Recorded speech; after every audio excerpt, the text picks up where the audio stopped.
So, as I mentioned, this is Communicating with Your Mentor. I'm Elizabeth Sturdy, Director of Mentoring and Academic Success Initiatives at Graduate Studies. I'm going to be helped out today by Daniel Moglin, who is going to introduce himself briefly. So, thank you, Daniel, for supporting me on Zoom for this workshop. Do you want to Yeah, say hi? absolutely. Yeah, I'll just be in the background today. Happy to be here. My name is Daniel Moglin. I'm the interim director of Grad Pathways. So you'll be seeing, my name alongside that. Really good to be here. Pass it back to you, Elizabeth. Thank you. Thank you for the support today.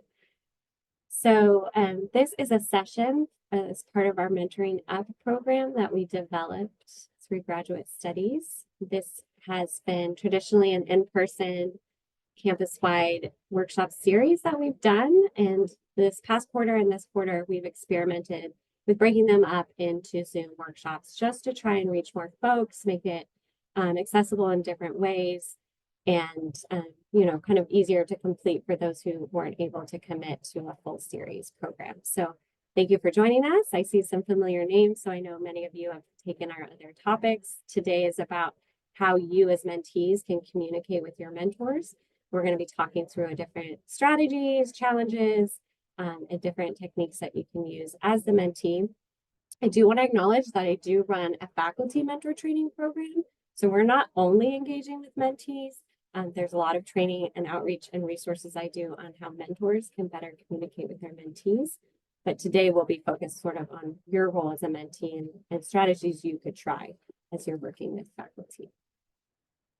So why is communication important? So communication is so important in every relationship, but absolutely in the mentoring relationship as well. It's really important that you are able to talk to your mentor and your mentor can share with you different things like expectations, build a relationship, and really set goals together and check in about progress, any challenges or needs, and for that to be your sort of safe, supportive place where you can talk to one another. So we're going to talk about some strategies to do that, to set that relationship up for success in terms of your communication. So it's really important to sort of have these initial conversations about getting to know each other. And so it's great to try and ask your mentor about their style or philosophy. That's something that we're really building on the faculty side, is a culture of them really knowing what their approaches are, their values, and articulating that to their mentees. So trying to sort of better understand how they mentor, why they mentor, how they like to approach it. But specific to communication, really figuring out how does your mentor want information? How do they best digest information? So I've worked with faculty that have so many emails that they're not going to read long narratives. And they're like, give me 2 or 3 bullet points. I know faculty that are like, do not email me, Slack message me. So there's this wide variety in what your mentor may want, and you won't really know unless they tell you or if you ask. And sometimes there can be sort of awkwardness or misunderstandings if you're providing and communicating information in a way that they're frustrated by or don't prefer. And so having conversations about that, also how you like to communicate and what your preferences are, seeing where you can sort of compromise and understand each other better. Understanding what's on your mentor's plate is really important, what their goals are. It can really help understand what they're emphasizing in their communication, what the stressors are, where they're wanting to spend their time and the majority of the agenda and meetings on, things like that. And then also understanding kind of like how they like to work. Again, is it more of like a Slack dynamic? Are they a big spreadsheet person? Are they a kind of don't have a lot of structures in place in organizations and they kind of want to wing it? And maybe there's opportunities there for you to help with agendas and things like that. And also knowing their pet peeves. So I was thinking about like one of my communication pet peeves that I don't think I've done a good job articulating to people is I don't really love when colleagues text me work stuff, because for me, my phone and text is more for emergencies or personal outside of work communications. And so I prefer that anything about work be in the inbox or Slack. And so when it's in my text messages, it feels a little bit like crossing a boundary, but also I won't remember to live there for work things. So it just feels like things aren't in the right places. So that's an example of, something that I wouldn't prefer. And so having conversations about that can be really useful ahead of time. It's also never too late to talk about this. If you're like, oh, we didn't have these conversations, I've been working with this person for years, that's okay. You can just bring it up and just say, hey, by the way, like, I've been communicating this way. Is that like your preferred way to receive information? Or is there any different style or tool we want to try to improve things? You can ask these questions at any time. It's never too late. So I'm going to talk a little bit about meetings and just sort of some of the approaches and practices there. I really recommend that mentors and mentees meet regularly and if possible in person. I just think that it's a lot more conducive to reading sort of body language and relationship building if you can be in person.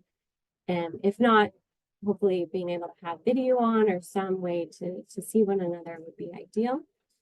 So I recommend having regular structured meetings just because even if there isn't a huge issue or challenge, I think it's really important to have consistency in your communication and to be relationship building and investing in the relationship continuously. And so I tend to advise not to do the like, oh, just see me when you need me kind of approach, but having regularly organized meetings. And I think reducing the labor of having to schedule those every single time and to just structure what the amount of time would be. Like we're going to meet every other Tuesday at 3. So maybe quarterly kind of structuring when those meetings are, knowing that there are going to be adjustments or maybe extra meetings or maybe you cancel one, but having that structure in place ahead of time is really helpful.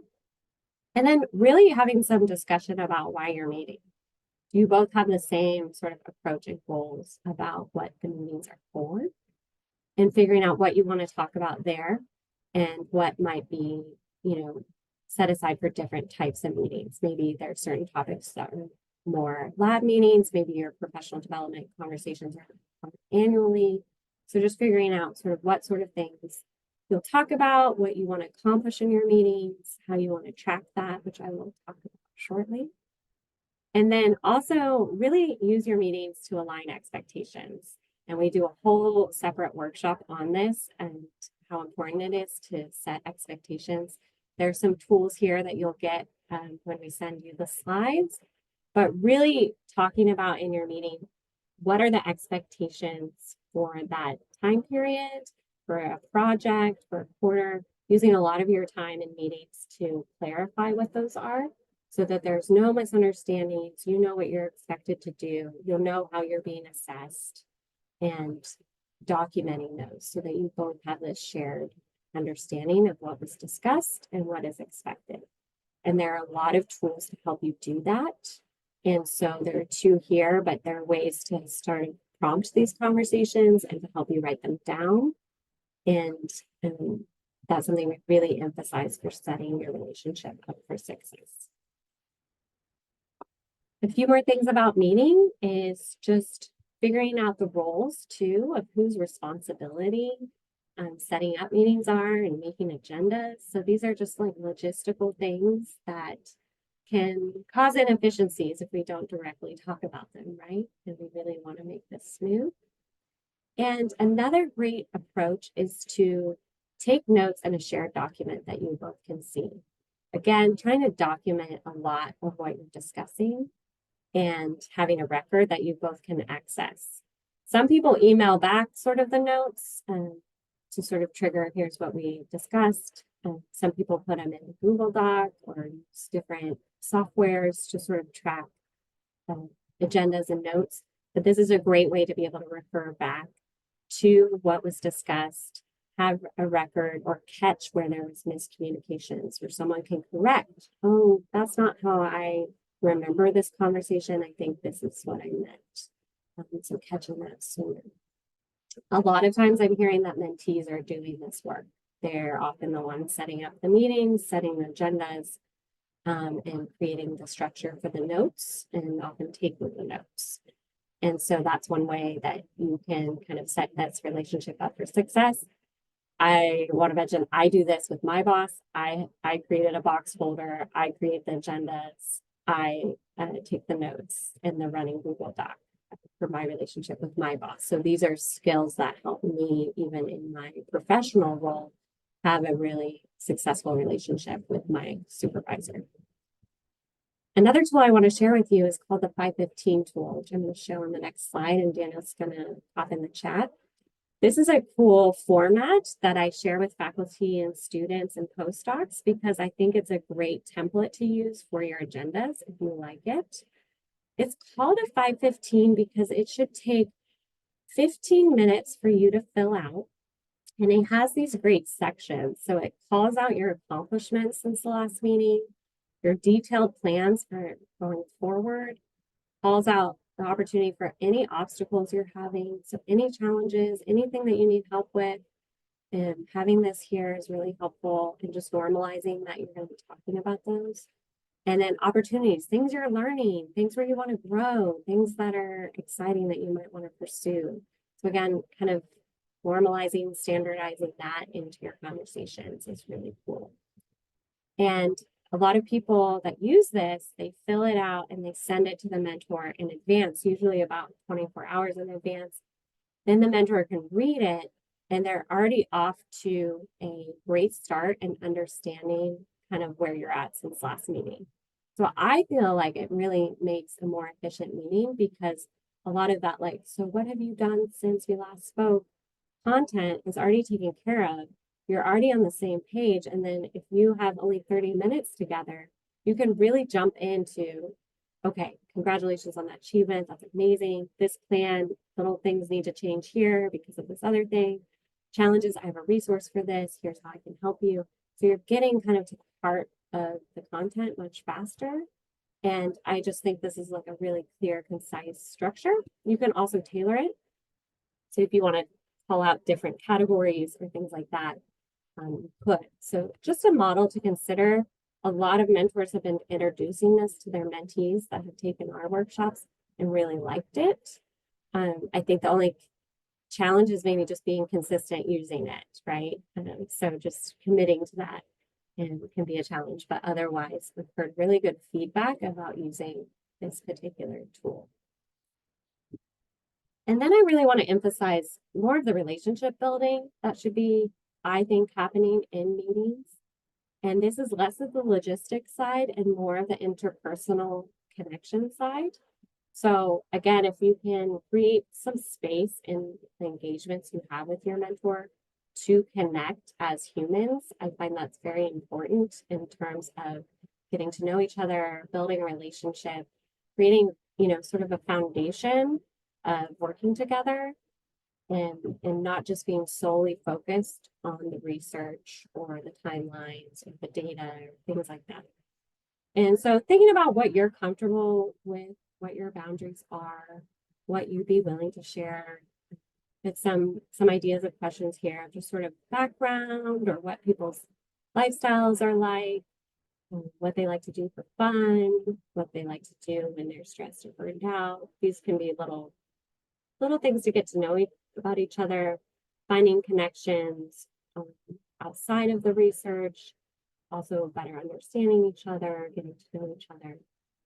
And the reason that is helpful is that it really builds trust. And trust is really the foundation of good communication, I think. And this quote is really sharing that the trust isn't necessarily going to be built in these huge moments of, getting a publication together or getting a grant together.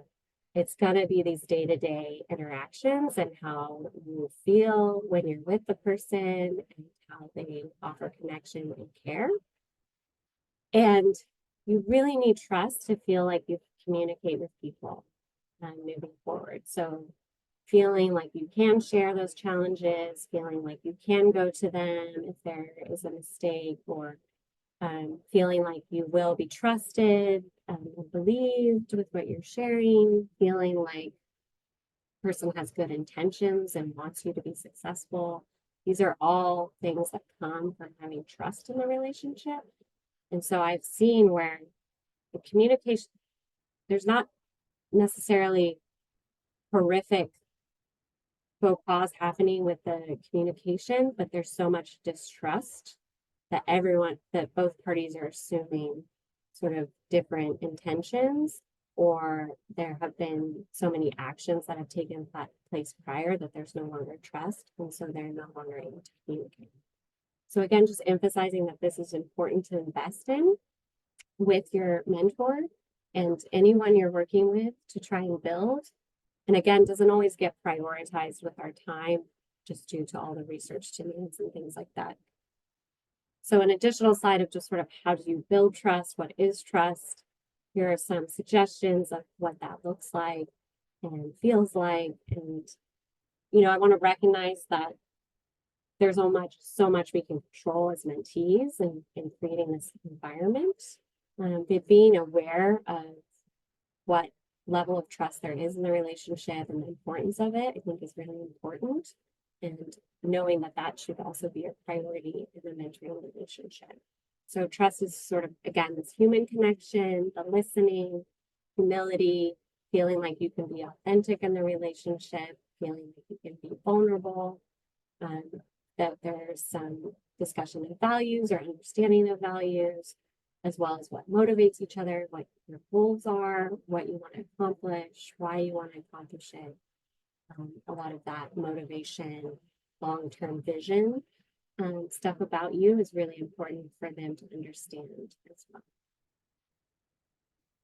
So as I mentioned, thinking about, well, what is the mentee's role in communication? What can a mentee really control or do to create good communication in the mentoring relationship? Here are some examples. So some of these come from the Graduate Council Mentoring Guidelines, which is a document that Graduate Council created, which is a faculty governing body in graduate education that really defines what mentoring is and clarifies what some of the roles are for mentors and mentees. And some of these are the expectations of mentees. So sort of things like initiating meetings. So asking to meet with your mentor is an example of mentoring that. Asking for advice, knowing your goals and needs, and we're going to practice this in a bit. I know that can be challenging, but being able to share what your goals are or what you might need help with. Updating your mentors on your progress, any challenges, your goals, your timelines, often creating the timelines or asking for feedback on timelines. Trying to adhere to those timelines as you can, and informing mentors if things are going off track of the timeline, and being kind of transparent about that, giving them updates, and asking for feedback on your work. So as I mentioned, we're going to practice some of this because this can be really challenging. And I've talked to a lot of mentees that are wondering, how can I phrase things? How can I sit down and say sort of what it is that I need? And in my mentoring up workshop, we kind of draft what that could look like. So I want you to start thinking about, okay, what is a need that I have? And then we are going to start thinking about how you could phrase it to your mentor, because that seems to be a particular challenge of figuring out how to actually state it. So you're going to think of one thing that you would like to say to your mentor, be asking for feedback, asking for a meeting. I'm going to put a handout in the chat. We'll give you some examples, so that might be helpful. Looks like that's not working a second. And you're going to get into small groups and you're going to think about how you would approach saying this, what you'd want to prepare for this conversation, how you might want to word it, and thinking about how the mentor may react or what your outcome would be, your ideal outcome for this conversation. So my file from the computer is not working, so I'm going to stop share for a second. I also put things in a Google folder. Okay. Okay. We do a Google Doc, or that's Yeah. Yeah, so it's only letting me share from Google or Box, so not my computer. So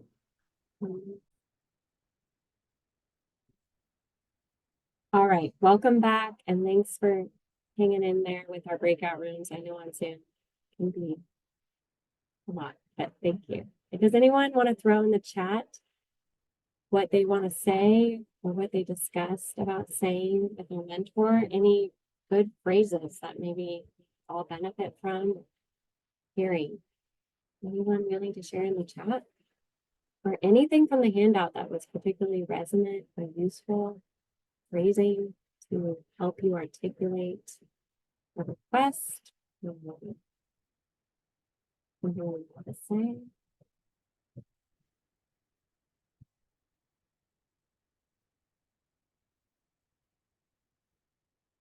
Asking for help with planning small tasks for big deadlines. Yeah, so breaking up things into smaller steps, smaller deadlines, more achievable, smaller things you can work on gradually for a really big goal, like a dissertation or something that can take years. Yeah. Resonated with the question about expectations on progress. So yes, we talked about how do you align expectations about what's expected, and if you're not being told what's expected, how do you initiate those conversations to figure out what is expected? So what does progress look like? Talked about how to discuss my mentor feeling isolated in research. Sometimes my interests are different. How to build a network. How to get buy-in from the board members. Yeah. So how to talk about needing more community, more mentorship, how you're feeling, ways that you want to change sort of your experience at graduate school or experience in the lab or the group or the department. Very important. Wonderful. Thank you for sharing. Now we have another activity. Again, this is an interactive workshop today. So next we're going to think through some of the barriers, right? We talked a lot about, okay, approaches, best practices, ways that you can set yourself up for success, and things you can do, what your goals are.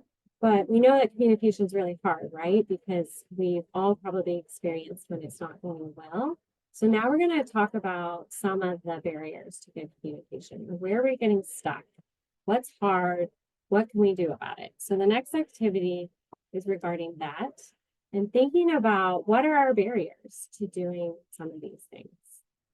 Where are the challenges? Where are we getting stuck? Where are the hurdles with our mentors in having good communication? So there is a document in the folder called Barriers to Effective Communication. You're going to work with your group of thinking about what some of the barriers are and ways that we can try and overcome them. So an example is a lot of the time that I hear is just time to meet, right? Time is such an important commodity. Everyone's really stressed for time. A lot of faculty aren't very accessible all the time. And so getting that time to be together to communicate can be one of the barriers in the first place. So thinking about, okay, are there other ways to communicate? Are there ways to communicate more frequently in smaller ways? How can we stay updated, even if we can't physically get together as much as I would like? And how would that be measured? How would we know that things are improving or not? So I'm going to give you 10 more minutes to work through this, and then we're going to come back and talk about this and as well as communication styles and how sometimes that can be a barrier as well. So we're going to go back to breakout rooms for 10 minutes.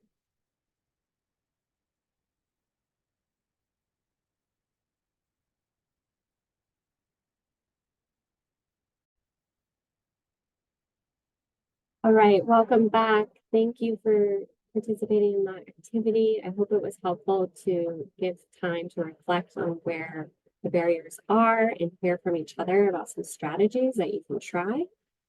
Next, I did want to talk about, as I mentioned, some styles and the challenges that we can face there and spend a little time talking through that in the next portion of the workshop and some approaches and frameworks to think about styles. So this is from the DISC assessment, which is a framework to think about sort of personality types or styles.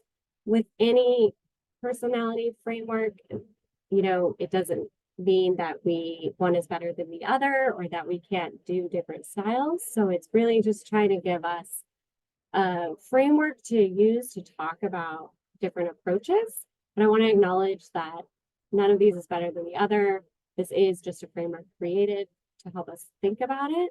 And that also we have skills to do all different types of styles, and we use different styles in different contexts. So, and this isn't to put anyone in sort of a box, but to give us some language and framework to try and think about when there might be different approaches happening within a relationship or a conversation, and how we can maybe think about some strengths and techniques to use when we acknowledge that.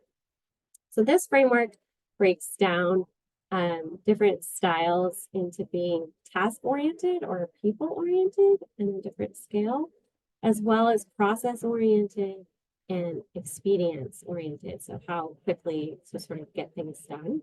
And so there's 4 types, and I'm going to walk through them and just try and see if anything resonates with you. Again, you will have qualities in all of them, but if there's one where you feel is like something that is your go-to, that you think is kind of where you naturally lean, or something that's coming up a lot in your mentoring relationship. So type 1 would be someone that's very task-oriented, and expedient-oriented. So they move quickly, really motivated to get things done, can be really decisive, but also very direct. So less people-oriented. So sometimes less focused on sort of how people might feel about the way they're saying something, or how people are feeling about the task. Really great at big picture thinking, less detail-oriented, and really, like I said, motivated to get things done. Type 2 also is, again, in the same camp with expedience, really motivated to get things done, very sort of enthusiastic, also is not focused too much on the details, but is more people focused. So particularly good at influencing, persuading others, bringing people in on a team, thinking about who should be collaborative with on the project, understanding how the differences on the team and the strengths, and really good at motivating people.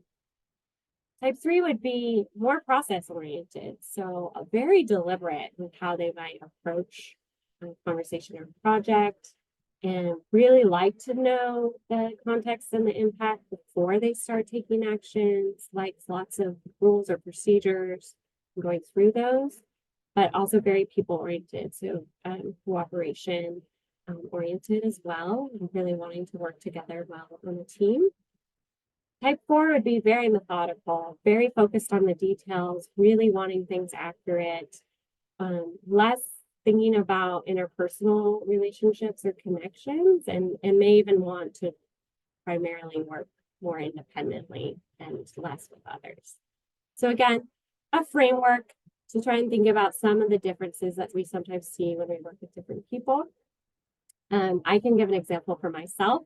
I think I'm mostly a 2, where I predominantly will work in that kind of way, or that's where I'm most comfortable. Again, I have to be detail oriented for my job, but it's not sort of my go-to, I would say. So I really like to get things done and have action. So there's a workshop I'm planning. I'm very motivated to make sure that this workshop happens. And I've been getting leadership involved and collaborators involved to present at this workshop. I've been good about thinking about who should know that it's happening and who would feel excluded if they didn't. But I'm less like, oh, who's pushing record, or, who's going to be saying what is the timing, who's saying what slide. All of those details I haven't prioritized my time about. It's not how I approach the project, but are very critical. And so they're just things that I focus less of my energy or time on, usually right away, and that things that I have to be kind of more mindful about, because my comfort is to think bigger picture, getting things done, and people oriented. So have a look if any of this resonates with you, what number you think you would be. If what your comfort is, where you tend to be like, and put the number in the chat if you're comfortable. because we're going to think about next how this style shows up in our mentee role. So I gave you an example of how it shows up for me at work and how I am in the office and working with people on a project. And we're going to apply this to the mentor-mentee relationship. So we're going to have time to reflect about how that might show up with the way that you communicate and engage with your mentor. And eventually we're going to think about, where do you think your mentor would be? And what is their style? Is it the same as yours, different? How is that showing up in your relationship? And I'm just looking at the chat. So we have a lot of 3s, a 4, a 3.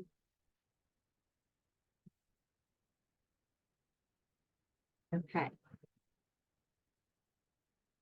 Awesome. So Daniel is making breakout rooms. So as we're going to talk with your type, and then we're going to come together and talk across type about how this shows up in the mentoring relationship. And I'm going to talk about, how we can approach the differences and ways that might reframe sort of if there are some frustrations or challenges there, of how we can reframe that and think about how we can engage with different styles. So when we get back. So you are going to choose your breakout room based on the type. So it's good you have your number. And there's going to be the different breakout rooms to join. So I don't think we need a 2. No one's a 2 like me. So we have a lot of 3s and some 4s. And then we have 2 potential 1s, it sounds like. So please select your room. And then Daniel is putting the questions in the chat. So let me show those. So you are going to join your group that you identify with.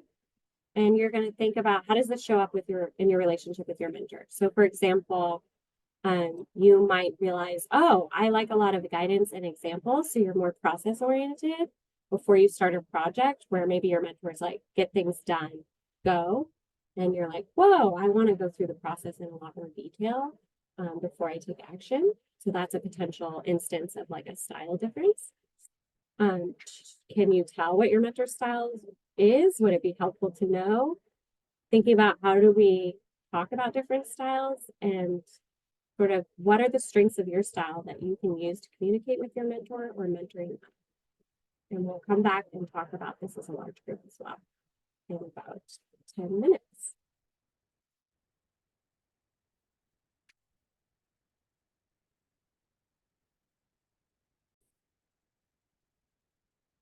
All right, welcome back. So I wanted to leave this slide up just to talk a little bit about it in terms of communicating across different styles and thinking more of a strengths approach. So I know from having these discussions in the past, sometimes folks feel sort of a struggle when they're working with someone in kind of the diagonal position of their number. I don't know if that resonates with anyone. So sometimes when you have less approaches in common, there can be a real disconnect, or their differences can be felt in the way that you're communicating or approaching a project.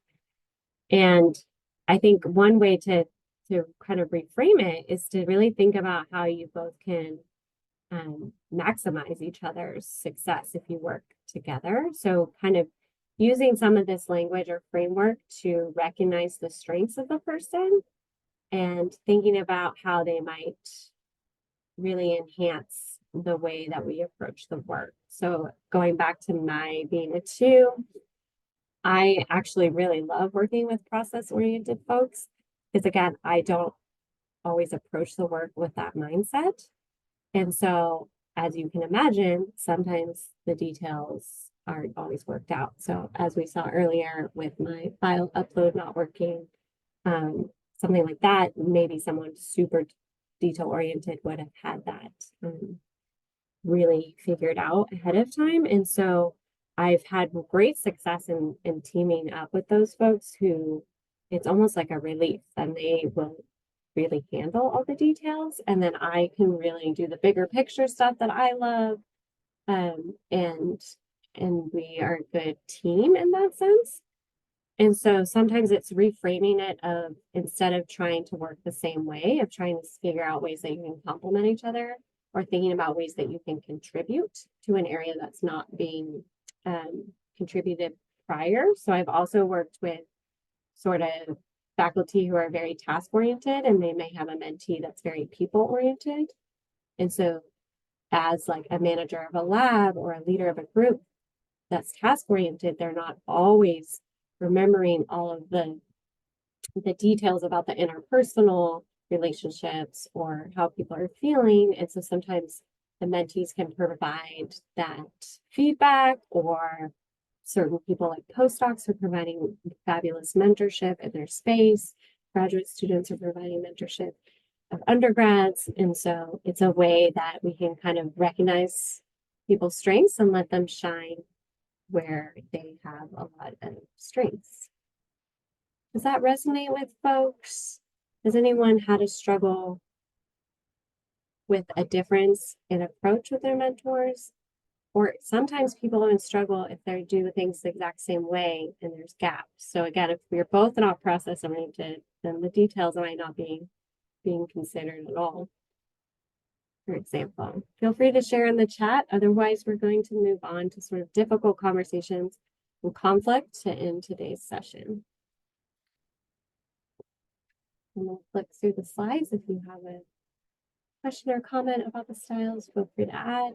We're approaching 1:30, so I wanted to give time to sort of the harder conversations that you might need to have and communicate with your mentor, and thinking about conflicts and what those could look like. So I want to acknowledge that today I'm talking about sort of lower stakes, difficult conversations that I do want you to know your resources if you feel like you are receiving bullying, or there's retaliation going on, or any harassment or discrimination, that those should go straight to resources. We have an associate dean for grad students and postdocs you can go to, and an HSAP office that handles all harassment and discrimination. So today's next discussion and these slides are not about those sorts of conversations or conflicts. This would be more of a frustration or something you're a little uncomfortable to bring up, something that's been bothering you. And what I want to encourage everyone, so we talk to faculty, postdocs, grad students, everyone about, is to try and talk about it sooner than later. So one of the issues that comes up with things that are kind of bothering us is that we tend to try and avoid it, or we store it up and want to talk about it much later. And what happens is sometimes the frustration and resentment can just build, or it can worsen, or we're just avoiding. And so the problem continues, but we haven't confronted it. And so we're trying to build environments where, again, there is that trust and safety, where we can try and bring it up in a timely manner to try and really address it. Because what I've seen happen is, if things aren't addressed for months and months and months or years, then that relationship can be really fraught with mistrust. And there can be a lack of ability to repair that, and that can be really hard to try and repair. So we're really trying to address things that might be bothering us early, so that we don't ruin that connection or trust, and that we can try and recover from it. The other thing is, if we don't talk about it, we still feel it. And so it can come out in other ways that aren't always healthy or helpful. And then we also tend to really personalize all of the situations. And so we tend to either blame the person or ourselves, and bring in a lot of judgment or shame about it. And that can be a hurdle in trying to resolve conflicts as well. So thinking about how you would prepare to have a kind of an uncomfortable conversation is really thinking about your emotions and giving yours time to process that. So all of those emotions are valid, but really trying to do what you need to do to try and have a calm conversation. And so whatever works for you in terms of processing, whether it's talking to someone else, going for a run, listening to music, talking to me, happy to meet with you to talk it through. The other thing to be mindful of is that we tend to tell ourselves interpretations of behaviors. And so sometimes those aren't always the facts. So an example is sort of thinking, oh, maybe someone doesn't respect me, they don't want to work with me, they don't think I'm good enough. There can be lots of things that we tell ourselves about why something's happening that we might not know is pure fact or not. And so sometimes that can make it even harder to try and address. So really trying to list the facts of like, what did the person do? What did they say? What did you see? And what are things that you're interpreting? And trying to really decipher the difference. There's also another assessment. So if you love assessments, to see what your communication style is like under stress. So some people get kind of angry and combative. Some people are the opposite. And so maybe just understanding your signals or signs of where you're feeling stress and how that can come out is helpful. And then think about, okay, what are the goals of this conversation? What do you want out of the conversation? What do you want to change? Acknowledging what our role can be and thinking, what do we want for the relationship? So always when we're thinking about kind of what the facts are and the issue might be, also think about how is this impacting our relationship? What do we want for our relationship? How do we want to maintain trust and keep that safety and connection as our foundation in the relationship? So when you're going to call a meeting, it's always best to prep people. So I tell mentors too, let's not blindside folks with the topic of the meeting. So letting folks know what you want to talk about. You can practice. So the Ombuds office is a confidential resource where you can practice having difficult conversations or get advice. You can also have people in the conversation with you. So acknowledging that there is a power dynamic and that you might not feel comfortable, you can have advocates for you in the room. They could be advisors, chairs. I've also heard of like Student Disability Center or case managers being there. So it kind of depends on the situation, but know that that is quite common for mentees to have someone in the room. There's also mediation services. So as it escalates, if you want a third-party mediator, there is that service on campus. We tend to advise not to have these conversations over email because many times things are misinterpreted or you don't have the body language. And so that can just create even more misunderstanding in the back and forth. And so really trying to get together and establish safety to do so. So having the conversation, just being mindful of tone and body language. For those of you that feel like you do get more like your voice levels go up or you start feeling anger or you can get really defensive, of trying to be a little more tentative and less kind of mindful of your body language. For those of us, and I identify as someone who can be a little less assertive in these situations, sometimes we need to practice how to state something matter of fact and not diminish what we're trying to say, and to try and kind of be present. You want to state those facts, as I mentioned, so not sort of how you're interpreting it necessarily, but the things that you saw, the things that were said, the things that were done, and then what the impact is. So that is the personal part of like, this is how it's impacting me. This is how it's showing up for me, and then ask how they see it. So absolutely sharing your perspective and emotions about the impact.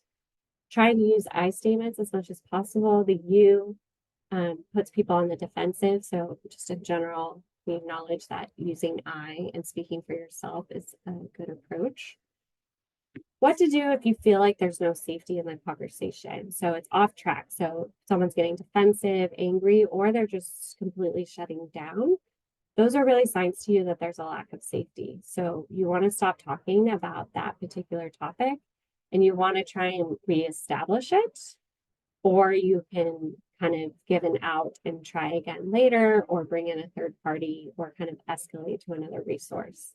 So if you want to try and reestablish safety, you kind of go back to like your intentions, your goals, what you want for the relationship, that you're not coming here as a threat. if you need to end, you can say like, I don't think this is productive. Can we take a break? Or I'm feeling uncomfortable. I'd like to discuss this maybe with someone else. And so you can absolutely end this conversation and get some more resources. But ultimately, we're trying to problem solve together. We're trying to think about how we can do things differently, how we can better understand each other. And so, again, coming to it with a mutual respect and good intentions is where we're really trying to create that trust and think about what ideas there could be, how to move forward, being very future forward about how to avoid this from happening again, creating a plan, writing it down, both having access to this written plan and agreement, and also checking in on it. So in a few weeks or a month, be like, is this better? How is this improved? Sometimes these things don't just go away from one conversation. So kind of engaging in it again to make sure that everything is kind of moving on track smoothly. So these are some quick tips. Obviously, these conversations can be very complex. And so there are resources. I mentioned ombuds. They can meet with you individually. They meet with undergrads, grads, staff, faculty, postdocs. They're confidential, so they won't share anything that you're sharing with them. And they can help you prepare for these conversations. They do the mediation that I mentioned. They also do a lot of trainings and workshops. So you can take those workshops through Grad Pathways, where you found this workshop, to learn way more about conflict. They're really the experts on campus with conflict and can go in depth on some strategies and how to approach that. I think that's great for your development for any job that you're going to have, because working with people can be tough. And so just knowing how to navigate that is really useful. And they can come and do talks with departments and grad programs and things like that as well. And they are collecting feedback and on the institution and sort of trends as well. So lastly, it's just some resources on this slide. We're going to send them out, and those handouts and the recording. Are there any questions for me?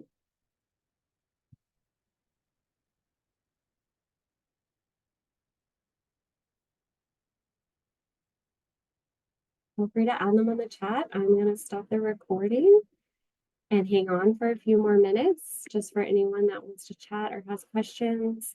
Thank you for joining us, and I hope this has been helpful.